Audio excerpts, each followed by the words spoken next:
স্থানীয় বাংলা সংবাদ।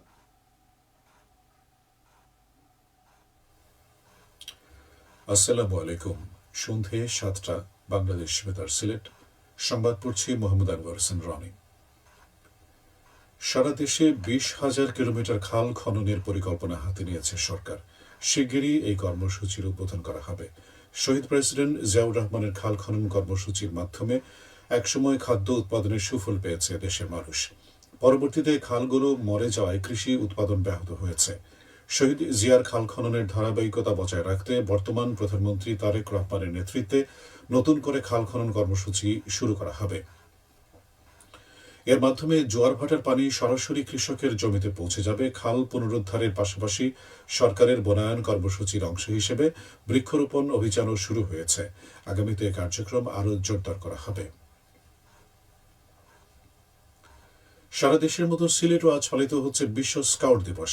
বিশ্বের 217টি দেশে প্রায় 40 মিলিয়ন স্কাউট ও গার্লস গাইড এই দিবসটি পালন করছে।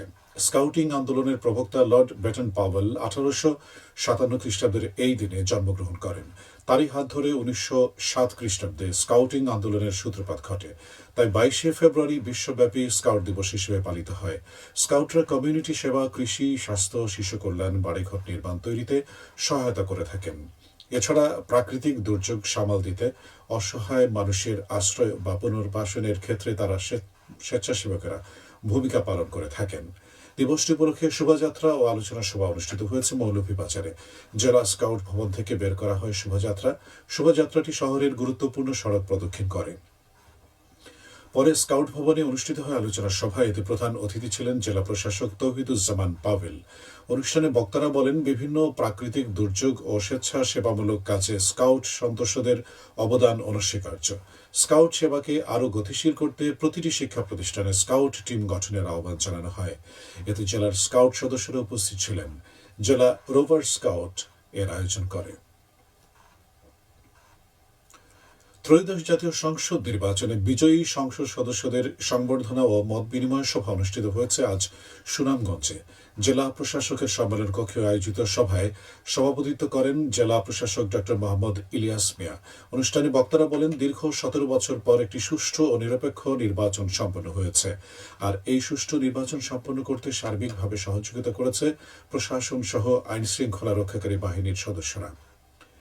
জেলার সকল সংসদ সদস্যরা ঐক্যবদ্ধভাবে নতুন বাংলাদেশ করার লক্ষ্যে কাজ করবেন।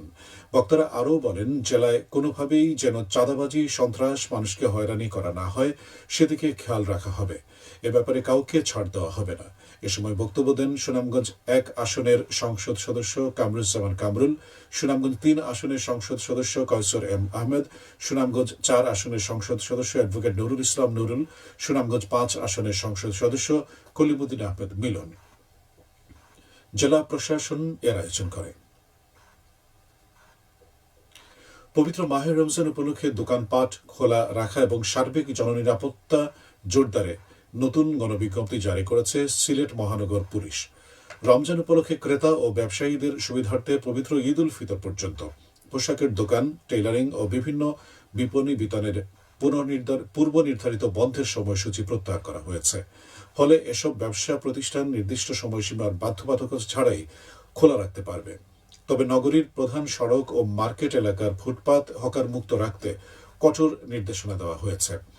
কোনো দোকানের সামনে হকার বসতে দেখা গেলে সংশ্লিষ্ট হকার ও দোকান মালিক উভয়ের বিরুদ্ধেই আইনগত ব্যবস্থা নেওয়া হবে।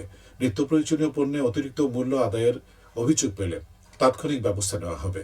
এ ধরনের অনিয়ম বা নগদ অর্থ পরিবহনে পুলিশের সহায়তা প্রয়োজন হলে জিনিয়া অ্যাপ ব্যবহার করে অভিযোগ জানানো যাবে। এবারে শুনুন কৃষি সংবাদ।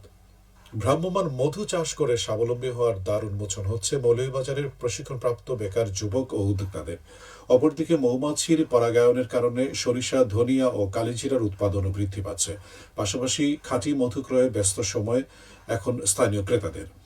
চলতি রবি মৌসুমে জেলার 7টি উপজেলার বিভিন্ন এলাকায় সরিষা, ধনিয়া ও কালিজিরা সহ রবি শস্যের ক্ষেতের পাশে 1112টি ভ্রাম্যমাণ মৌমাছি বক্স স্থাপন করা হয়েছে। এই পরিমাণ বক্স থেকে প্রায় 139 লিটার মধু সংগৃহীত হবে। খেলার খবর ক্রিকেট। জাতীয় ক্রিকেট চ্যাম্পিয়নশিপ শুরু হয়েছে সিলেট জেলা স্টেডিয়ামে। আজ এর উদ্বোধন করেন জেলা প্রশাসক মোহাম্মদ সারওয়ার আলম। উদ্বোধনী খেলায় ব্রাহ্মণবাড়িয়া জেলা দল 1 রানে ফেনী জেলা দলকে পরাজিত করে। টসে জিতে ফেনী জেলা দল ফিল্ডিং করার সিদ্ধান্ত নেয় এবং ব্রাহ্মণবাড়িয়া জেলা ক্রিকেট দলকে ব্যাটিং করার আহ্বান জানায়। ব্রাহ্মণবাড়িয়া জেলা ক্রিকেট দল ব্যাট করতে নেমে 50 ওভারে 8 উইকেট হারিয়ে 216 রান সংগ্রহ করে। জবাবে ফেনী ক্রিকেট দল 39 ওভার 5 বলে সবকটি উইকেট হারিয়ে 215 রান করতে সক্ষম হয়। আগামীকাল একই ভেন্যুতে ঢাকা জেলা ক্রিকেট দল মুখোমুখি হবে কিশোরগঞ্জ জেলা ক্রিকেট দলের। সিলেট জেলা ক্রীড়া সংস্থার ব্যবস্থাপনায় বাংলাদেশ ক্রিকেট বোর্ড এর আয়োজন করেছে। সেহরি ও ইফতারের সময়সূচি। সিলেট ও পার্শ্ববর্তী এলাকায় আগামীকাল সেহরি শেষ সময় ভোর 5:02 এবং ইফতার সন্ধ্যে 5:53। সবশেষে আবহাওয়া। রাত 1টা পর্যন্ত পূর্বাভাসে বলা হয়েছে সিলেট সহ পার্শ্ববর্তী এলাকায় আজ কোনো সতর্কবাণী নেই এবং কোনো সংকেত দেখাতে হবে না। আজ সিলেটের সর্বোচ্চ তাপমাত্রা ছিল 32 ডিগ্রি এবং সর্বনিম্ন 15.5 ডিগ্রি সেলসিয়াস। বাতাসে আর্দ্রতা ছিল সকালে 67 এবং সন্ধ্যায় 49%। আগামীকাল সিলেটে সূর্যোদয় হবে 6:21 এবং অস্ত যাবে 5:51। সংবাদ শেষ হলো। পরবর্তী স্থানীয় সংবাদ প্রচারিত হবে আগামীকাল সকাল 8:10।